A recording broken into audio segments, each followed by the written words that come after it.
ডিব্ৰুগড়ৰ টিংখাঙত পলিটেকনিকৰ আধাৰশিলা স্থাপন কৰি মুখ্যমন্ত্ৰী সৰ্বানন্দ সোণোৱালৰ ছাত্ৰ-ছাত্ৰীক দক্ষ কৌশলী আৰু স্মাৰ্ট ৰূপে গঢ় দিয়াৰ আহ্বান।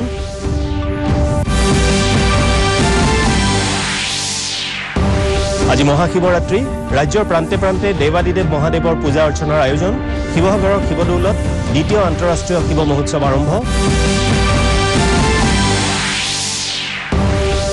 আৰু গুৱাহাটীৰ বৰ্ষাপাৰা ষ্টেডিয়ামত আজি ভাৰত আৰু ইংলেণ্ডৰ মাজৰ মহিলাৰ 3খনীয়া T20 ক্ৰিকেট শৃংখলাৰ প্ৰথমখন খেল।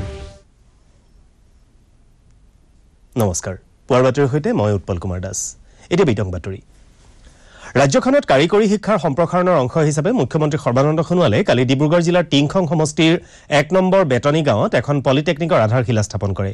এই অনুষ্ঠানত ভাষণ দি মুখ্যমন্ত্ৰী সোণোৱালে কয় যে কাৰিকৰী শিক্ষাত ছাত্ৰ-ছাত্ৰীসকলক পাকৈত কৰি তোলাৰ উদ্দেশ্যে ৰাজ্য চৰকাৰে কাৰিকৰী শিক্ষা সম্প্ৰসাৰণত বিশেষ গুৰুত্ব দিছে।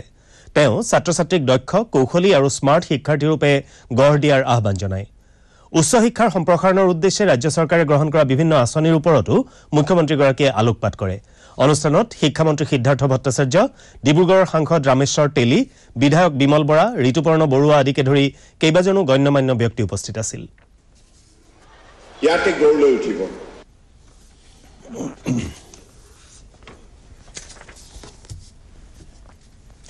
ৰেল বিভাগত 100% থলুৱা যুৱক যুৱতীৰ নিযুক্তি হ'বই লাগিব বুলি সদৌ অসম ছাত্ৰ সন্থাই পুনৰাই দাবী উত্থাপন কৰিছে। কালি ৰঙিয়াত ছাত্ৰ সংগঠনটোৰ সাধাৰণ সম্পাদক লুৰিণজ্যোতি গগৈয়ে এই দাবী উত্থাপন কৰে। তামুলপুৰ কলবাৰীৰ শ্বহীদ জোৱান মনেশ্বৰ বসুমতাৰীৰ ৰাজ্যশ্ৰাদ্ধৰ পৰা উভতাৰ পথত ৰঙিয়াত সাংবাদিকৰ মুখামুখি হৈ আছুৰ সাধাৰণ সম্পাদকজনে এই দাবী জনোৱাৰ লগতে অসমত সক্ৰিয় হৈ থকা মৌলবাদী শক্তিসমূহক নিৰ্মূলৰ ব্যৱস্থা ল'বলৈ চৰকাৰক আহ্বান জনায়। অসমৰ চুবুৰীয়া ৰাজ্য নাগালেণ্ডৰ লংলেং জিলাৰ তামলু সমষ্টিৰ কয়লা খনিত কৰ্মৰত অৱস্থাত শনিবাৰে অসমৰ এজন ঠিকাদাৰসহ 4জন শ্ৰমিকৰ মৃত্যু হৈছে। কয়লা খনিত অতিমাত্ৰা গেছ উৎপন্ন হোৱাৰ বাবে লোককেইজনৰ মৃত্যু হোৱা বুলি অনুমান কৰা হৈছে। নিহত শ্ৰমিককেইজন হৈছে শিৱসাগৰ জিলাৰ গেলেকী, বেঙেনাবাৰী আৰু চেপনৰ কৃষ্ণ গগৈ, টুটু, নেওল আৰু কনকৈ। কোকৰাঝাৰ জিলাৰ পশ্চিম কোকৰাঝাৰ সমষ্টিৰ উন্নয়নৰ বাবে কেতবোৰ বিশেষ পদক্ষেপ গ্ৰহণ কৰা হৈছে। ইয়াৰে অংশ হিচাপে ৰাজ্য চৰকাৰৰ মহাবীৰ লাচিত চিলাৰাই সেতু নিৰ্মাণ অভিযানৰ অধীনত সমষ্টিটোৰ অন্তৰ্গত মুকুলদাং চেকাদানিত 2,71,00,000 টকা আৰু পানবাৰী কাৱৈমাৰীত 3,38,00,000 টকা ব্যয় সাপেক্ষে নিৰ্মাণ হ'বলগীয়া RCC দলঙৰ আধাৰশিলা স্থাপন কৰা হয়। বিধায়ক তথা BPF নেতাৰ অবিৰাম নাৰ্জাৰীয়ে আধাৰশিলা স্থাপন কৰি কয় যে দলং আৰু পথসমূহৰ নিৰ্মাণ সম্পূৰ্ণ হৈ উঠিলে অঞ্চলটোৰ ৰাইজ উপকৃত হ'ব। আজি মহাশিৱৰাত্ৰি। এই উপলক্ষে বিভিন্ন প্ৰান্তত দেৱাদিদেৱ মহাদেৱৰ পূজা অৰ্চনাৰ আয়োজন কৰা হৈছে। শিৱসাগৰৰ শিৱদৌলত আনবাৰৰ দৰে এইবাৰো মহাশিৱৰাত্ৰিৰ আয়োজন চলিছে। ইতিমধ্যে কালিৰে পৰা 4দিনীয়া কাৰ্যসূচীৰে শিৱদৌলত দ্বিতীয় আন্তঃৰাষ্ট্ৰীয় শিৱ মহোৎসৱ আৰম্ভ হৈছে।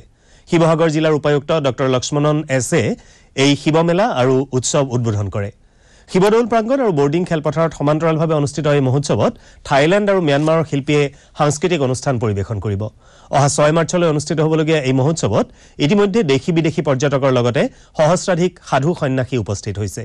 শিৱ মহোৎসৱ উপলক্ষে জিলা প্ৰশাসনে কাইলৈ স্থানীয় বন্ধৰ দিন ঘোষণা কৰিছে। ৰাজ্যখনৰ বিভিন্ন প্ৰান্তৰ শিৱ মন্দিৰসমূহৰ লগতে গুৱাহাটীতো শিৱৰাত্ৰি উদযাপনৰ ব্যাপক আয়োজন কৰা হৈছে। আজি পুৱাৰে পৰা গুৱাহাটী মহানগৰীৰ লংকেশ্বৰ, শুক্ৰেশ্বৰ, ভূতনাথৰ শিৱধাম, সুন্দৰপুৰ, গণেশগুৰি আদি অঞ্চলৰ শিৱ মন্দিৰসমূহত ভক্তসকলৰ ব্যাপক সমাগম পৰিলক্ষিত হৈছে। ইয়াৰ সমান্তৰালভাৱে বজাৰত পূজাৰ প্ৰয়োজনীয় সামগ্ৰী, চাকি, ফুল, ফল-মূল আদি সামগ্ৰী উভৈনদী হৈ পৰিছে।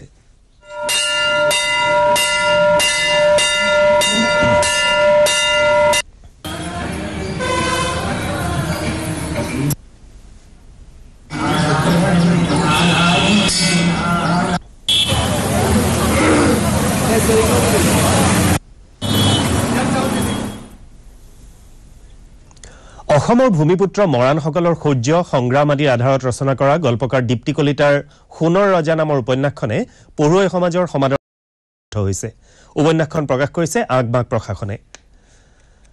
এই সন্দৰ্ভত কালি তিনিচুকীয়াত আঁকবাক প্ৰকাশনে অন্তৰংগ আলাপ অনুষ্ঠানৰ আয়োজন কৰে।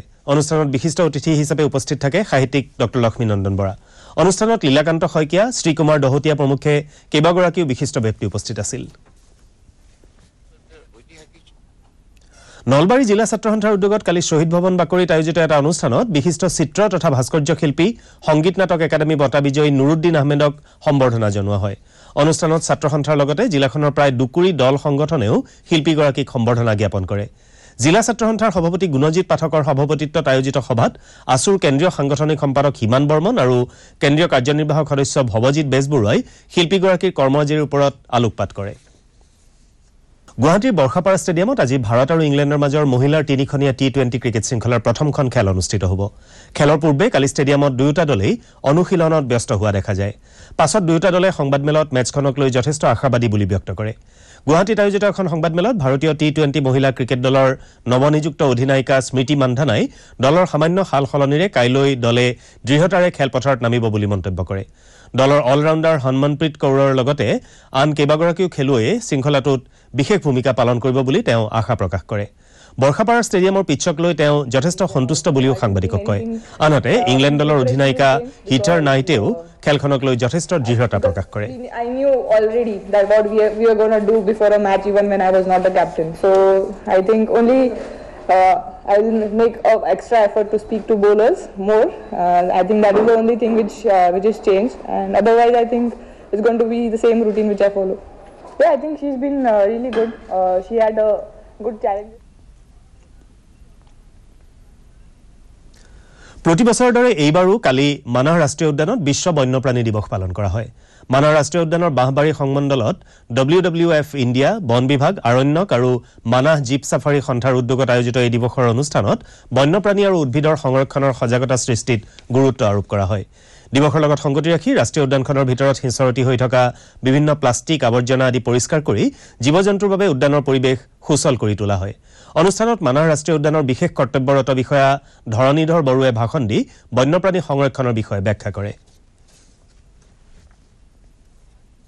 গোৱালপাৰা জিলাৰ বিভিন্ন প্ৰান্তত নিখাৰ ভাগত খাদ্যৰ সন্ধানত বনৰীয়া হাতীয়ে জনাঞ্চলত প্ৰৱেশ কৰি উপদ্ৰৱ চলোৱাটো নৈমিত্তিক ঘটনাত পৰিণত হৈছে কালি জিলাখনৰ গুৱাবাৰী জনাইমাৰী আৰু উপৰটোলা গাঁৱত এটা বনৰীয়া হাতীয়ে প্ৰৱেশ কৰি 9টা বাসগৃহৰ ক্ষতি কৰে জিলাখনৰ ৰংজুলিৰ নাগবাৰী গাঁৱতো কালি বনৰীয়া হাতীয়ে বানেশ্বৰ ৰাভা নামৰ দৰিদ্ৰ লোক এজনৰ প্ৰধানমন্ত্ৰী আৱাস যোজনাৰ নতুন গৃহ এটা ভাঙি পেলায়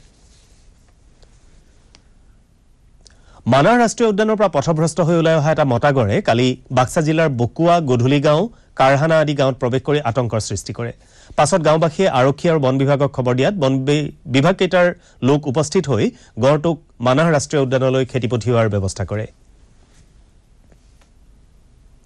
কামৰূপ জিলাৰ উত্তৰ গুৱাহাটীত অনুষ্ঠিত ৰাজ্যিক ভিত্তিৰ দেহশ্ৰী প্ৰতিযোগিতাত যোৰহাটৰ দীপু দত্তই অশ্বক্লান্ত শ্ৰী 2019 খিতাপ অৰ্জন কৰে উত্তৰ গুৱাহাটীৰ জিমষ্টাৰ ফিটনেছ চেণ্টাৰৰ উদ্যোগত আয়োজিত এই প্ৰতিযোগিতাত দ্বিতীয় আৰু তৃতীয় স্থান লাভ কৰে ক্ৰমে গুৱাহাটীৰ মঞ্জিত ৰয় আৰু যোৰহাটৰ কেশৰ আলীয়ে প্ৰতিযোগিতাৰ লগত সংগতি ৰাখি সাংস্কৃতিক অনুষ্ঠানৰো আয়োজন কৰা হয় ধেমাজি জিলা প্ৰশাসনৰ বিষয়া কৰ্মচাৰীসকলে স্বচ্ছ ভাৰত অভিযানৰ অধীনত কালি বগীবিল দলঙত সাফাই অভিযান চলায় সিসিবৰ গাঁৱৰ ৰাজহ চক্ৰ বিষয়াগৰাকীয়ে মুকলি কৰা এই অভিযানত উপায়ুক্তৰ কাৰ্যালয়ৰ কৰ্মচাৰীসকলে হাতে হাতে ঝাৰু লৈ লেতেৰা স্থানসমূহ পৰিষ্কাৰ কৰে গুৱাহাটী মহানগৰীৰ ABC অঞ্চলত মাষ্টাৰ অফ ছ'চিয়েল ৱৰ্কছৰ ছাত্ৰ-ছাত্ৰীসকলে কালি পথ সজাগতা কাৰ্যসূচী ৰূপায়ণ কৰে শিক্ষাৰ্থীসকলে হাতে হাতে প্লে কাৰ্ড লৈ পথত থিয় হৈ সুৰক্ষাৰ নিয়মসমূহ মানি চলাৰ বাবে সজাগতা সৃষ্টিৰ প্ৰয়াস চলায় কেআৰইউ 365 নামৰ স্বেচ্ছাসেৱী সংগঠন এটাৰ উদ্যোগত আয়োজিত এই সজাগতা কাৰ্যসূচীৰ জৰিয়তে যান-বাহন চালকসকলক জেব্ৰা ক্ৰছিং আদিৰ বিষয়েও অৱগত কৰোৱা হয় বাতৰি শেষ হোৱাৰ আগতে প্ৰধান বাতৰিসমূহ আকৌ এবাৰ ডিব্ৰুগড়ৰ টিংখাঙত পলিটেকনিকৰ আধাৰশিলা স্থাপন কৰি মুখ্যমন্ত্ৰী সৰ্বানন্দ সোণোৱালৰ ছাত্ৰ-ছাত্ৰীক দক্ষ কৌশলী আৰু স্মাৰ্ট ৰূপে গঢ় দিয়াৰ আহ্বান আজি মহাশিৱৰাত্ৰি গুৱাহাটীকে ধৰি ৰাজ্যৰ প্ৰান্তে প্ৰান্তে দেৱাদিদেৱ মহাদেৱৰ পূজা অৰ্চনাৰ আয়োজন শিৱসাগৰ শিৱদৌলত দ্বিতীয় আন্তঃৰাষ্ট্ৰীয় শিৱ মহোৎসৱ আৰম্ভ আৰু গুৱাহাটীৰ বৰ্ষাপাৰা ষ্টেডিয়ামত আজি ভাৰত আৰু ইংলেণ্ডৰ মাজৰ মহিলাৰ 3খনীয়া টি20 ক্ৰিকেট শৃংখলাৰ প্ৰথমখন খেল আজি পুৱাৰ বাতৰি ইমানেই নমস্কাৰ